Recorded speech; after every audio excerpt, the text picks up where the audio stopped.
안녕하세요. 저는 문화지리학자 장윤정입니다. 저는 스크린 너머의 공간 이야기라는 책을 썼는데요. 거기에서 스크린은 미디어 지리의 확장판으로 드라마 도깨비를 알아본 적이 있습니다.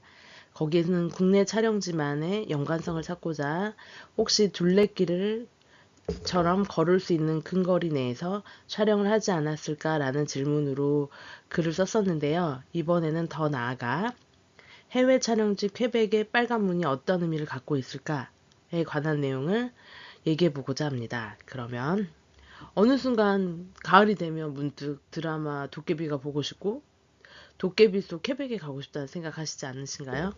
저는 가을이 되면 문득 그런 생각이 들 때가 있더라고요. 드라마 도깨비를 보다가 퀘벡에 가고 싶어졌습니다. 어쩌면 뒤늦은 후회일지 모르지만 어떤 연관성이 있을까? 빨간 문 쾌벽으로 갈 수 있는 빨간 문이 어떤 의미를 갖고 있을까라는 생각에서 도깨비 촬영지에 대한 정보를 네이버와 코파일럿에 대해 질문을 얻어 이를 글로 정리해 보았습니다. 그리고 이걸 지금 팟캐스트로 얘기해 보고 있는데요. 도깨비가 연결해준 캐나다는 퀘벡에서 촬영했습니다. 그렇다면 퀘벡은 어떤 도시일까요? 드라마 촬영지는 또한 어떤 연결성을 가지고 있을까요? 먼저 도시의 특성을 살펴보도록 하겠습니다. 첫째, 퀘벡은 현재 프랑스 언어권입니다. 퀘벡은 최초 프랑스 식민지였습니다. 1608년부터 1759년까지 상플랭이 세운 정착지가 프랑스군이 지어놓은 첫 성벽을 요새화하여 만들어 놓은 도시가 됩니다. 이후에 영국, 미국에서부터 침공을 받았지만 1867년부터 캐나다가 스스로 방어를 해 보호해 오고 있습니다. 둘째, 퀘벡은 앞서 말한 것 같은 성곽이 남아있는 북미 유일의 역사 도시입니다. 강벽이 절벽으로 둘러싸여 있어 외부 침입을 막기 좋아 성이 만들어졌는데 이것이 성곽 도시로서 역사성을 유지하게 해 주었습니다. 그래서 성곽이 어떤 면에서는 전투로 쓰였다기보다는 프랑스를 떠올리게 하는 상징적인 건물로 자리 잡게 되었습니다. 셋째, 퀘벡은 한국의 인천과 유사합니다. 세인트 로렌스강 중류에 있는 외국 문호가 열리겠다고 할 수 있는 좁은 길이 있는데요. 이 좁은 길을 통과해야 하지만 위 상류로 수도에까지 올라갈 수 있었기 때문에 강벽이 절벽으로 둘러싸여 외부 침입으로 내려다보기 좋은 곳에 성곽을 짓고 이것이 계속적으로 프랑스, 영국, 미국에 이어져 확장 보수되어 왔습니다. 그렇다면 아직까지도 쓰이는 전해 내려오는 프랑스어가 있는데요. 나는 기억한다. 백합 아래에서 태어났고 장미 아래에서 자란다. 에 새겨져 있는 퀘벡 정신을 뜻하는 말입니다. 이는 1883년에 지은 퀘벡 의회 건물에 적혀 있는 말인데요. 이때 이를 설계한 건축가 웨젠 에티엔 타세가 건물 정문에 새겨놓은 글귀입니다. 이 글귀의 내용을 살펴보면 프랑스어로 적혀 있는 이 글이 프랑스를 뜻하는 백합 아래 태어났고 영국을 뜻하는 장미 아래에서 자란다는 퀘벡 문화의 하이브리드를 설명해주고 있습니다. 짧게 줄여서 나는 기억한다. 이것이 현재에도 퀘벡시 주차 번호판에 새겨져 있을 정도로 그 정신이 맥맥이 이어져 오고 있다고 할 수 있습니다. 이제 퀘벡시에 대한 촬영지 도깨비 촬영지를 살펴보도록 할까요?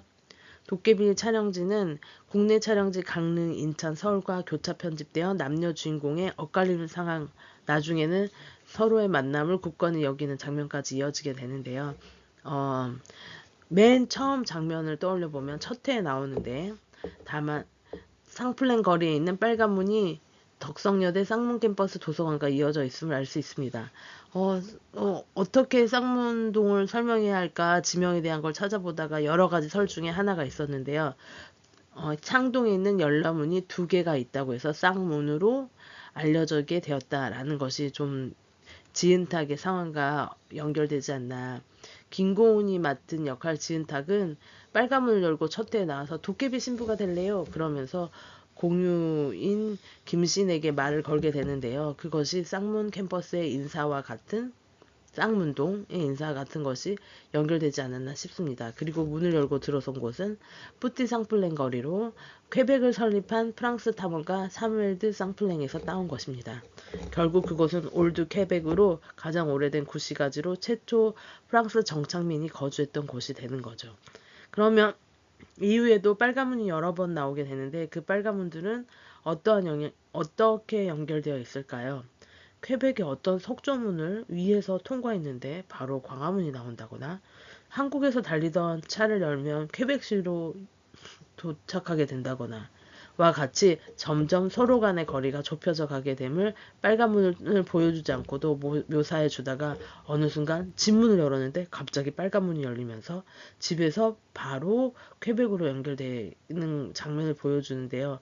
처음에는 이것이 도깨비처럼 여기저기 아무데나 나타날 수 있는 도깨비를 뜻하나? 라고 생각했었는데 시간이 지나고 나서 생각해보니 지은답과 김신의 심리적 거리가 줄어들게 되지 않았나 라는 생각이 듭니다. 그리고 빨간문을 통해서 이런 심리적인 장치가, 극적 장치가 서로를 이해하게 되고 두 남녀의 주인공의 사랑을 연결해주는 것의 상징적인 것으로 빨간문이 표현되지 않았나 싶습니다.